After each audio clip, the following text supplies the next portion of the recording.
સવારે જ્યારે આપણે બ્રહ્મ મુહૂર્તમાં જાગીએ, આંખ ખુલે, સીધું બિસ્તર ન છોડાય. બ્રહ્મ મુહૂર્તમાં કોઈ પણની આંખ ખુલે 3, 3:30, 4 વાગે એટલે આપણે નીંદર તૂટે જ. જ્યારે આપણે નીંદર ખુલે છે ત્યારે બધા જ આપણા ઈષ્ટ દેવતાઓને યાદ કરવાના છે. જેટલા ભગવાન તમને યાદ હોય, જેટલા સ્તોત્ર યાદ હોય, જેટલા સ્ટક આવડતા હોય, જેટલા સ્તવન કંઠસ્થ હોય, બધાનો પાઠ કરી લો બિસ્તરમાં જ. ભલે બિસ્તર પવિત્ર છે કે અપવિત્ર છે એ બધું છોડો. પવિત્ર અપવિત્ર બધા મનના કારણો છે. ભગવાનનું ભજન કરવામાં, સ્તોત્ર બોલવામાં કોઈ કંઈ પવિત્ર અપવિત્રતા આપણને કંઈ નડતું નથી. અને ખાસ એક મારી વિનંતી છે, જ્યારે બ્રહ્મ મુહૂર્તમાં આંખ ખોલે મારા ભાઈઓ બહેનો, બ્રહ્મ મુહૂર્ત એટલે 3 વાગ્યા પછી શરૂ થાય, 3:30, 4, 4:30 આપણે આંખ ખુલે, ત્યારે ભૂલ્યા વગર બધા જ ઈષ્ટ દેવતા, પિતૃદેવતા, કુલદેવતા, સ્થાન દેવતા, બધા જ દેવતાઓને યાદ કરી લેવાના, બધા જ ભગવાનને પ્રણામ કરી લેવાના. અને ખાસ ભૂલ્યા વગર બ્રહ્મ મુહૂર્તમાં માતા સરસ્વતીને યાદ કરવાના. શા માટે? પ્રશ્ન થવો જોઈએ ને કે બ્રહ્મ મુહૂર્તમાં માતા સરસ્વતીને યાદ કરવાનું કયું કારણ? માતા સરસ્વતીને બ્રહ્મ મુહૂર્તમાં એટલા માટે આપણે યાદ કરવાના છે કે મા સરસ્વતી આપણને સારું બોલવાની પ્રેરણા આપે. કારણ કે જે કાંઈ આપણો વ્યવહાર છે એ આપણી વાણીથી થાય છે. જે કે આ વિચારો આપલે કરવા હોય તો આપણે વાણીનો જ આધાર લેવો પડે છે. જેના ઉપરથી માતા સરસ્વતી રૂઠી જાય તેને માતા સરસ્વતી એટલું કડવું બોલાવે કે કદમ કદમ પર વેરીઓ ઊભા થઈ જાય. તેથી જે માણસ બ્રહ્મ મુહૂર્તમાં માતા સરસ્વતીને યાદ કરે છે તેની વાણીમાં મધુરતા રહે, તેની વાણીમાં મીઠાશ રહે.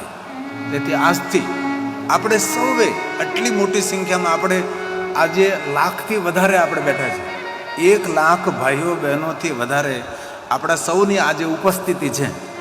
તો આપણે સૌએ આ બધું જ અનુસરણ કરવાનું છે.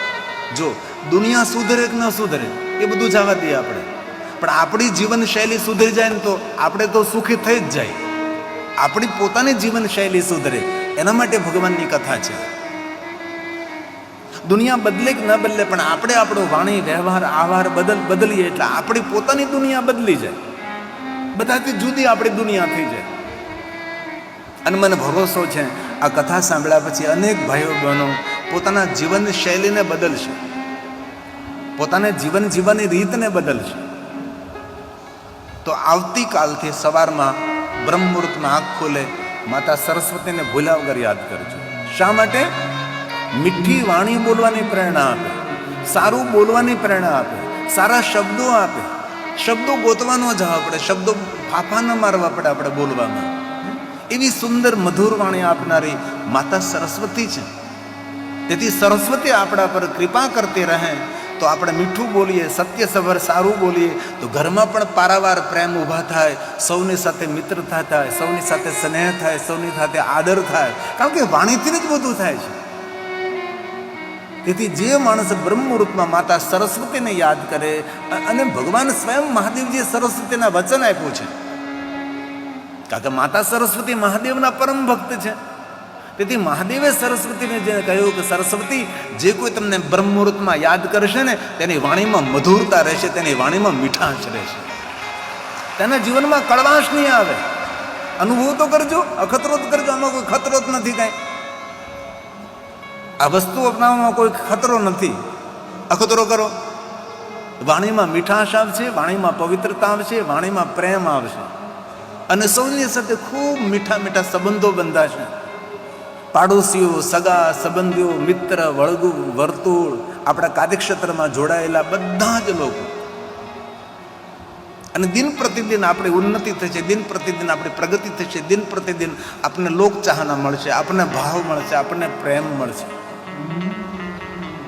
અને હૃદયથી અખિલ ભારતીય અદોનિશ પરિવારને, આહિર ભાઈઓને મારી પ્રાર્થના, એવું મજબૂત સંગઠન બનાવો, એવું મજબૂત સંગઠન બનાવો કહો, સામાજિક ક્ષેત્રે, ઔદ્યોગિક ક્ષેત્રે અને રાજકીય ક્ષેત્રે આપણું સ્થાન મોખરે હોવું જોઈએ. એવું સંગઠન બનાવવાનું છે. આ ભેગા થયા તો પછી આપણે કાંઈ છૂટું નથી પડી જવાનું. આપણે ભેગા થયા છીએ, ભેગા રહેવા માટે ભેગા થયા છીએ. તેથી આ સંગઠનથી કાંઈક નવનીત નીકળવું જોઈએ, આ સંગઠનથી કાંઈક માખણ નીકળવું જોઈએ. આટલી મોટી સંખ્યામાં આપણે ઉપસ્થિત થયા, આપણા સમાજ માટે શું કરવું, શું કરી શકીએ, કઈ રીતે આપણા સમાજને આપણે આગળ લઈ જઈ શકીએ, એના માટે ચિંતન, મનન, મનોમંથન થવું જોઈએ. તો આપણી આ કથા આપણા માટે લેખે લાગે. તો આજે સૌ યાદ રાખવાનું છે, આવતીકાલે બ્રહ્મ મુહૂર્તમાં આંખ ખુલે એટલે માં સરસ્વતીને દિલથી યાદ કરવાના છે. મારા વહાલા બહેનો, મારા વહાલા ભાઈઓ, સૌના માટે આ છે. ભલે સરસ્વતી માતાનો મંત્ર ના આવડે આપણને, આપણે સ્કૂલમાં બોલતા હતા, જ્યારે નિશાળમાં ભણતા હતા ત્યારે આપણે બોલતા હતા. માતા સરસ્વતીને રોજ સ્કૂલમાં યાદ કરતા હતા, નિશાળમાં યાદ કરતા હતા. ત્યાર પછી આપણે છોડી દીધું. સ્કૂલ છોડી એટલે માતા સરસ્વતી છૂટી ગયા. જ્યારે આપણે ભણતા હતા ત્યારે માતા સરસ્વતીને સાથે રાખતા હતા. આપણે સ્કૂલમાં જતા હતા તો આપણને માસ્તર માતા સરસ્વતીને યાદ કરાવતા હતા, પ્રણામ કરાવતા હતા. ઓલા દાદા ઠેઠ ત્યાંથી દંડવત પ્રણામ કરતા કરતા આવે છે. બોલો, મેં જોયું જ, ક્યારનો જોઈ દઉં છું. આ મંડપ કેટલો મોટો છે. ત્યાંથી ઠેઠથી એ દંડવત કરતા કરતા આવે છે ભગવાનને. આ ભક્તિનું પ્રતીક છે. ભક્તિ કરવી તો ભક્તિ દેખાડવી. પાનભાઈ, ભક્તિ કરવી તો ભક્તિ દેખાડવી તો પડે ને, કે આમ નામ થોડું ચાલે. કોઈ માણસ પ્રત્યે આપણને ભાવ હોય તો ભાવ રજૂ કરતા તો આવડવું જોઈએ કે નહીં? સાજણભાઈને સારું આવડું છે. ભાવ રજૂ કરતા આવડવું એ એક બહુ મોટી કલા છે. કોઈ વ્યક્તિ પ્રત્યે આપણે માન છે, સન્માન છે, બહુમાન છે, એના પ્રત્યે આદર છે, તો આદર કેવી રીતે દેખાડવો, એને ભાવ કેવી રીતે દેખાડવો, એ મોટી કલા છે. ઘણી વાર આપણા હૃદયમાં કોઈ પ્રત્યે ભાવ હોય તો દેખાડતા ના આવડે, તો આપણા મનમાં રહી જાય બધું. ઘણા માણસો એવા હોય કે એના હૃદયમાં કાંઈ ભાવ ન હોય, પણ તેની ભાવની રજૂઆત કરવાની જે સિસ્ટમ છે બહુ સરસ હોય છે. એટલે આજે વડીલ દંડવત કરતા કરતા આવે છે, એ ભગવાન પ્રત્યે ભાવ દેખાડવાની એક સુંદર પદ્ધતિ છે. કે ભગવાન તરફ હું કેવી રીતે ભાવ દેખાડું.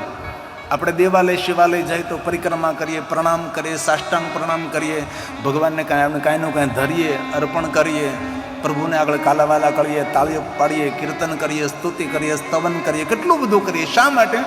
ભગવાનને ભાવ દેખાડવા માટે આ બધું આપણે કરતા હોઈએ છીએ. તો આવતીકાલથી કોઈએ ભૂલવાનું નથી. જેટલા ભાઈઓ બહેનો બેઠા સૌએ સવારમાં આંખ ખુલે એટલે માતા સરસ્વતીને યાદ કરવાના છે. કઈ રીતે યાદ કરવાના?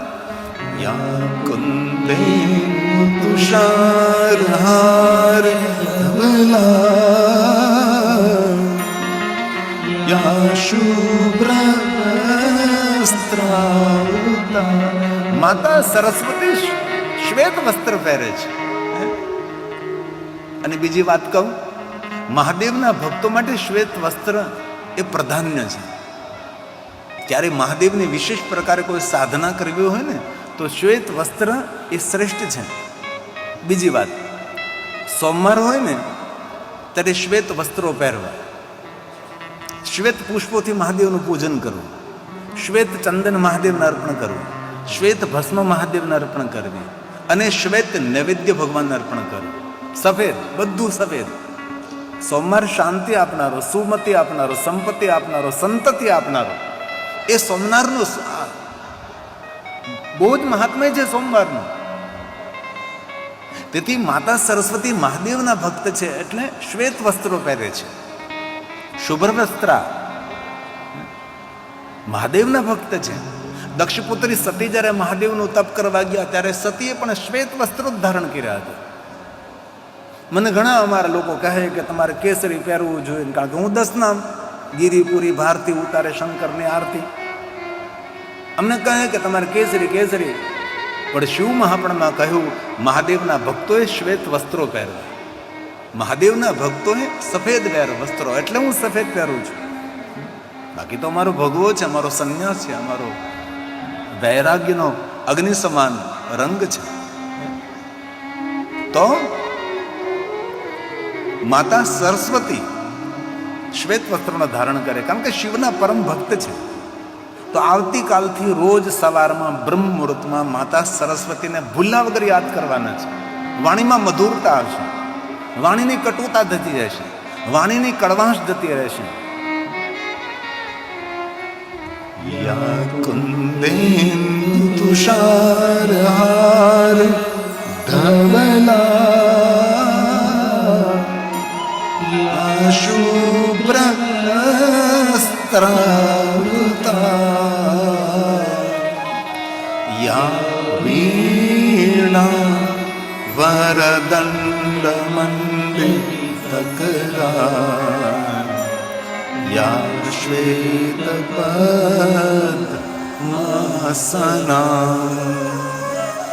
યા બ્રહ્મ સુત શંકર પ્રભુતિભી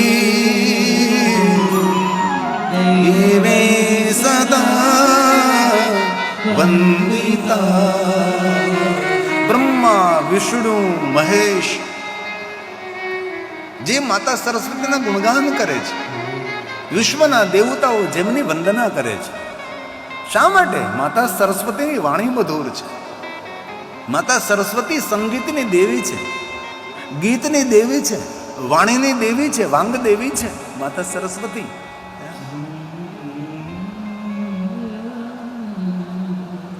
તેથી કથા સાંભળ્યા પછી નાનકડી નાનકડી વાતો પણ જીવનમાં ઉતારવાથી ઘણું બધું સારું અને શ્રેષ્ઠ મોટું પરિણામ આવશે, સુખદ પરિણામ આવશે. બધી જ કથાઓ યાદ ન રહે, પણ આવી નાની વાતો યાદ રાખી અને જીવનને પરિવર્તન કરવાનો પ્રયાસ કરશું, જીવનને બદલવાનો પ્રયાસ કરશું. મા સરસ્વતીની વિશેષતા છે.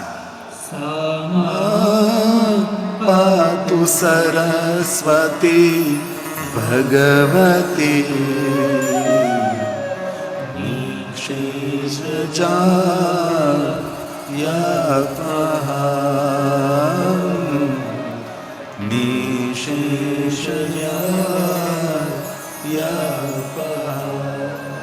સવારમાં બ્રહ્મ મુહૂર્તમાં બિસ્તરમાં આંખ ખોલે, પથરીમાં આંખ ખોલે, જેટલા સ્તોત્ર મંત્ર આવડતા બધા જ બોલી લો. ભૂલા વગર માતા સરસ્વતીને યાદ કરો અને તમારા પલંગ ઉપરથી, ખાટલા ઉપરથી, બેડ ઉપરથી નીચે પગ મૂકો એ પહેલા માતા પૃથ્વીને પગે લાગવાનો પ્રારંભ કરો.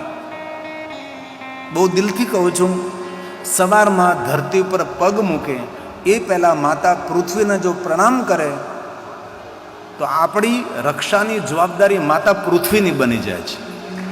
ધરતી આપણી રક્ષા કરે છે. આજે સંપૂર્ણ આપણે આખો દિવસ માતા ધરતી પર ચાલવાના છે, પણ આ બધી જ વસ્તુ આપણે ઘણીવાર ભૂલી રહ્યા છીએ. આવી વસ્તુ આપણે છોડી રહ્યા છીએ.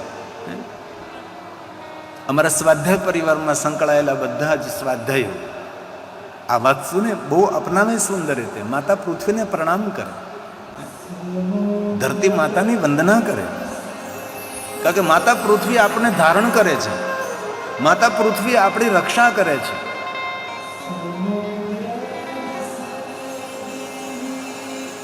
પર્વતસ્તન મંડલે વિષ્ણુ પત્ની નમસ્તુભ્યં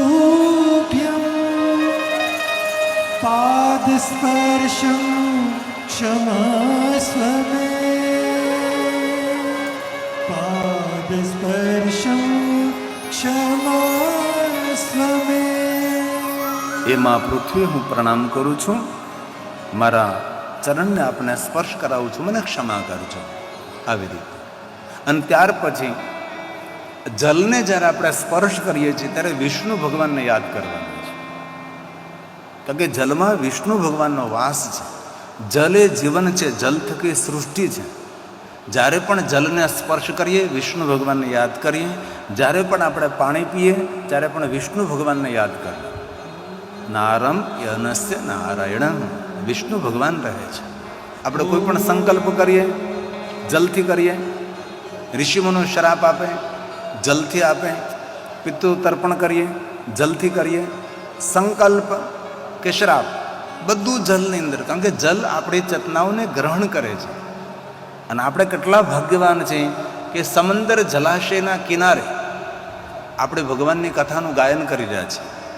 બધા જ કથાઓને ચેતનાઓને ગ્રહણ કરે ન ગ્રહણ કરે, લેકિન 9 દિવસ કથાના શબ્દોને આ જલ એ સંપૂર્ણ ગ્રહણ કરે છે. જલ સંપૂર્ણ એ બધી ચેતનાઓને ગ્રહણ કરે છે.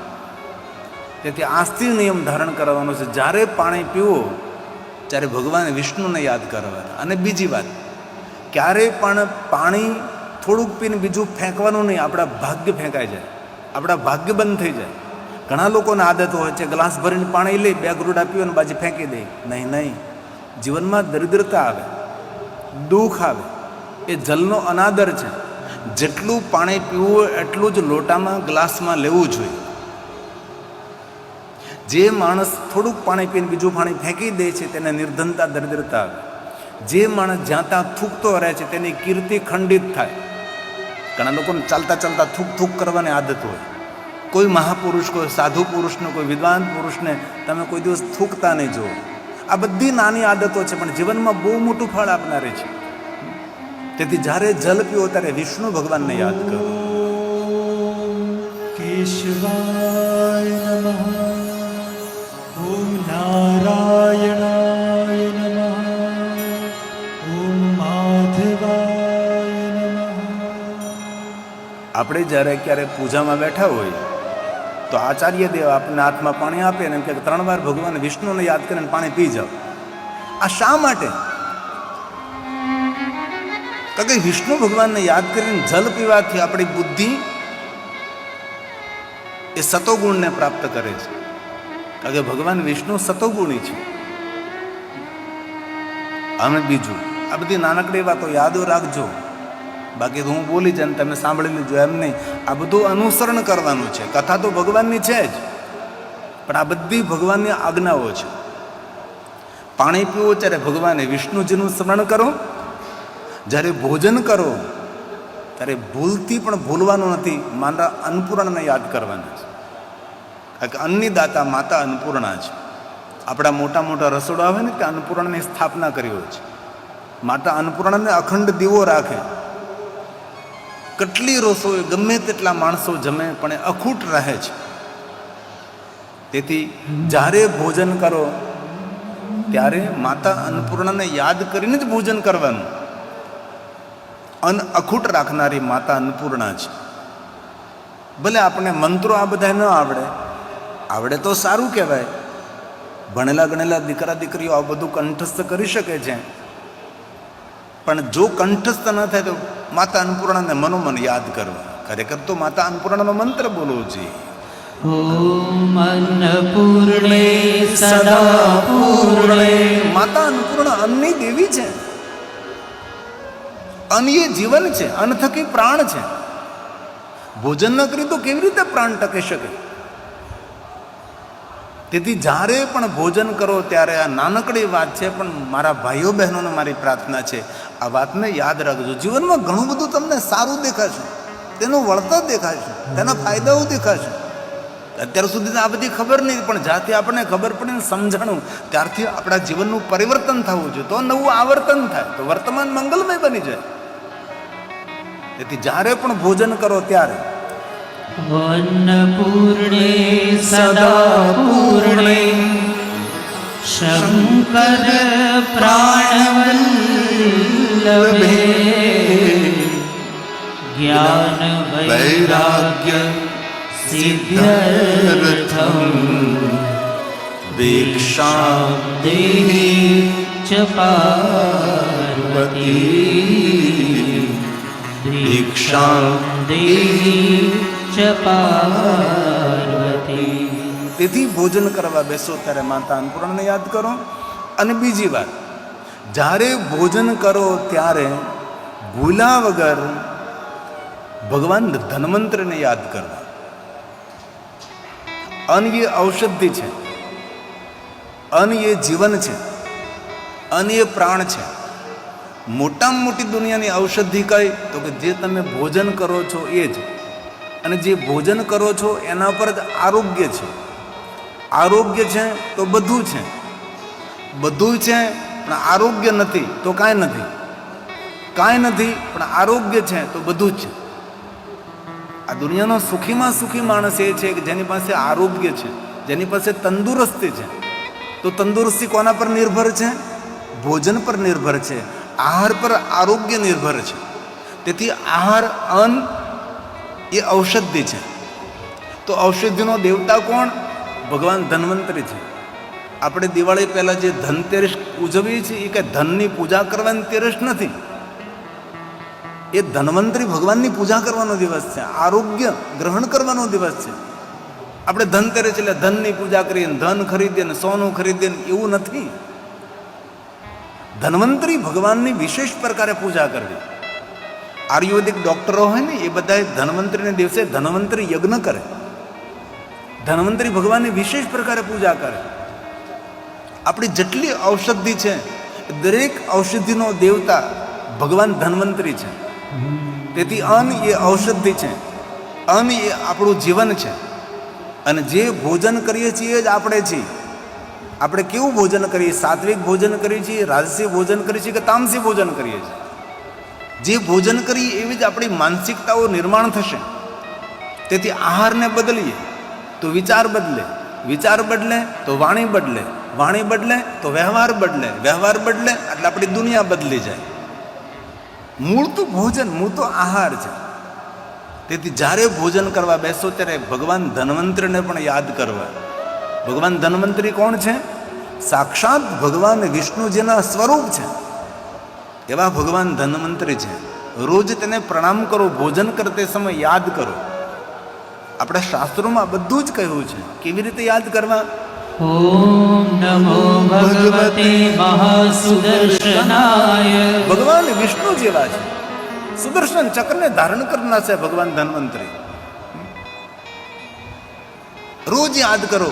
કોઈ દી આરોગ્ય આપણું ગડબડ નહીં થાય. આરોગ્ય આપણું ખરાબ થઈ જાય તો કેટલી તકલીફો થાય. આટલો મોટો તામઝામ ઊભો કર્યો ભગવાનની કથાનો. હવે જો એક વક્તા આરોગ્યમાં ધ્યાન ન રાખે, ખાવા પીવામાં ધ્યાન ન રાખે અને ઝપટ બોલાવી લે તો આપણે આ કથા સફળ થઈ શકે? મને શરદી થઈ જાય, મને તાવ આવી જાય, મને નાક બંધ થઈ જાય, ગળામાં ખરખરતા કરતું રહેવું પડે તો આપણે બોલવાની, પ્રવચન કરવાની મજા આવે? તો એના માટે શું કરવું પડે? તો કે આહાર એ જ આપણી ઔષધિ છે. તો જ્યારે પણ ભોજન કરો ત્યારે, અને બીજી વાત, એવું જ ભોજન કરવું જે ભોજન પર તુલસી પત્ર હોય, જે ભોજન ઠાકોરજીને ધરાવેલું ભોજન હોય એવું જ ભોજન કરવું. જે ભોજન ઉપર તુલસી પત્ર ન હોય એવું અપવિત્ર ભોજન ન કરવું. પવિત્ર ભોજન કરવાના આગ્રહી બને. આપણે શું ઋષિના સંતાન છે, એમાં આપણે તો શું યદુવંશી કહેવાય. ભગવાન દ્વારકાધીશના આશીર્વાદને પાત્ર આપણે છીએ. ભગવાન દ્વારકાધીશના આશીર્વાદ છે તો આપણો આહાર વિહાર કેવો હોવો જોઈએ? તુલસી પત્રનું ભોજન એટલે પવિત્ર ભોજન. ઠાકોરજીને અર્પણ કરેલું ભોજન એટલે પવિત્ર ભોજન. એ ભોજન નથી, એ પ્રસાદ છે. અને વાત કહું, આપણે કથાની વચ્ચે જે અહીં બપોરે ભોજન કરીએ છીએ એ પ્રસાદ નથી, એ મહાદેવના નામનો છે, મહાપ્રસાદ છે. કારણ કે મહાદેવને અર્પણ કરીએ પ્રસાદ નહીં, મહાદેવને અર્પણ કરીએ મહાપ્રસાદ બને છે. એ મહાપ્રસાદ છે. તેથી આજથી આપણે યાદ રાખવાનું છે કે ભોજન પ્રસાદ ઠાકોરને અર્પણ કરેલું, તુલસી પત્ર સાથે, અને ભગવાન ધન્વંતરીને યાદ કરી એ પહેલાં માતા અન્નપૂર્ણાને યાદ કરવાના. ધન્વંતરીને કેવી રીતે યાદ કરવા? ઓમ નમો ભગવતે મહાસુદર્શનાય વાસુદેવાય ધન્વંતરે અમૃત કલશ હસ્તાય સર્વભય વિનાશાય સર્વરોગ નિવારણાય ત્રિલોકપતये ત્રિલોકનાથાય શ્રી મહાવિષ્ણુ સ્વરૂપ શ્રી ધન્વંતરી સ્વરૂપ શ્રી ઔષધ ચક્ર નારાયણાય નમઃ. શ્રી ઔષધ ચક્ર નારાયણાય નમઃ. તો ધીરે ધીરે આ બધી આદતો બદલવાની છે. આદત બદલીએ એટલે આપણા જીવનમાં સુખના દરવાજા ખુલે છે. તો સવારમાં આપણે કથા કહેતા હતા કે સ્વયં બ્રહ્માજી નારદજીને શિવ તત્વ વિશે સમજાવવાનો પ્રયાસ કરે છે કે શિવ તત્વ એટલે શું. અહમ નિર્વિકલ્પો નિરાકાર રૂપો વિભુર વ્યાપ્ત સર્વત્ર. ચિદાનંદ રૂપ, જગતનું સર્જન કરનારા કોઈ ભગવાન છે. ગુણરૂપ રંગ નાહી એસા હે ઠિકાના. જેનું કોઈ નામ નથી, રૂપ નથી, રંગ નથી, કલર નથી, ઊંચા નથી, નીચા નથી, મોટા નથી, નાના નથી, દૂર નથી, નજદીક નથી. આવું સુંદર શિવ તત્વનું વર્ણન શિવ મહાપડા ગ્રંથમાં કર્યું છે. બ્રહ્મા નારદને કહે છે, નારદ, તમારી આંખો દ્વારા જે તમે જોવો છો એક પણ વસ્તુ નહીં હતી. શું હતું પિતા બ્રહ્મા? ઘનઘોર અંધકાર. પિતા બ્રહ્માજી, ઘનઘોર અંધકારમાં કોણ હતું? બ્રહ્માજી કહે છે, નારદજી, મને ખબર નથી કોણ હતું, પણ કોઈ તો હતું જેનું કોઈ નામ નથી, રૂપ નથી, રંગ નથી. કઈ રીતે સમજાવું? લેકિન સ્વયંભૂ પ્રકાશિત પરમાત્મા. નામ નથી, પણ એ તત્વને સમજાવવા માટે પરમાત્મા, શિવ તત્વ, આદિ તત્વ, મૂળ તત્વ, આવા એક ભગવાન હતા જે સ્વયંભૂ પ્રકાશિત હતા, જેને આપણે મૂળ તત્વ કહીએ, શિવ તત્વ કહીએ છીએ. એ સ્વયંભૂ પ્રકાશિત હતા. તો નારદ એ નિરાકાર બ્રહ્મમાંથી એક આદિ પુરુષનું પ્રાગટ્ય થયું, એક આદિ પ્રકૃતિ પ્રગટ થઈ. નારદ, આદિ પુરુષને આપણે કહ્યા આદિ શિવ, આદિ પ્રકૃતિને કહી આદ્ય શક્તિ. નારદજી, આપની આંખો દ્વારા જે કાંઈ તમને દેખાય છે એ બધું જ શિવ અને શક્તિનો વિસ્તાર છે. તેથી હે નારદ, ભગવાન શિવ અને શક્તિ આ જગતના માતા અને પિતા છે, જગતના સર્જન કરનારા છે, જગતના આધાર સ્વરૂપ છે. જગતના મૂળ આધાર ભગવાન શિવ અને શક્તિ છે. નારદે પૂછ્યું પિતા બ્રહ્માજીને કે હે પિતા બ્રહ્માજી, તો આદિ શિવનું રૂપ કેવું હતું? જે નિરાકાર બ્રહ્મમાંથી આદિ પુરુષ પ્રગટ થયા, આદિ પુરુષને આપણે આદિ શિવ કહીએ છીએ, તો શિવનું રૂપ કેવું હતું? જ્યારે બ્રહ્માજીએ નારદજીને કહ્યું કે નારદજી, વિચિત્ર રૂપ હતું, જે રૂપને સમજી ન શકાય, સમજાવી ન શકાય. કેવું રૂપ પિતાજી? ત્યારે બ્રહ્માજીએ કહ્યું, શિશે મંદાકે ધારી ભાલ ચંદ્ર ત્રિલોચન પંચવક્ર પ્રસનાત્મા દશબાહુ ત્રિશુલ ધૂપ. આવું રૂપ હતું જે આપણે શંકર ભગવાનની કલ્પના કરી છે. કે શંકર ભગવાન કેવા છે? તો કે શિશે મંદાકે ધારી ભાલ ચંદ્ર. ભગવાન મહાદેવ કેવા છે? તો કે ભાલમાં ચંદ્રને ધારણ કરે છે, જટાને ધારણ કરનારા, જટા પર મંદાકેલી ગંગા, સ્વયં ગંગાજી બિરાજે છે. ત્રિનેત્રમ ભગવાન શિવ, પંચવક્ત્ર, 5 મુખવાળા મહાદેવ છે, જેની પ્રસન્ન મુખ મુદ્રા છે. ત્રિશુલ આદિ આયુધોને ધારણ કરેલા છે. બ્રહ્માજીએ આવી રીતે નારદની સામે ભગવાન શિવજીના રૂપનું વર્ણન કર્યું છે. જે આપણે ભગવાન શિવજીને દેખીએ, શંકર ભગવાનનું નામ લઈએ એટલે જટા દેખાય, ભાલચંદ્ર દેખાય, 3 નેત્ર દેખાય, જટામાંથી ગંગા વહેતી દેખાય, પન્નગ ભૂષણમ વાસુકી કંઠ ભૂષણમ નાગેન્દ્ર હરાય. આવા ભગવાન શિવજીને જોઈએ. ભસ્માંગ મર્ગ ચર્મ ધારણ કરેલા, ત્રિશુલ અને ડમરુને ધારણ કરનારા આવા ભગવાન શંકરજીને આપણે સુંદર રૂપનું દર્શન કરીએ છીએ.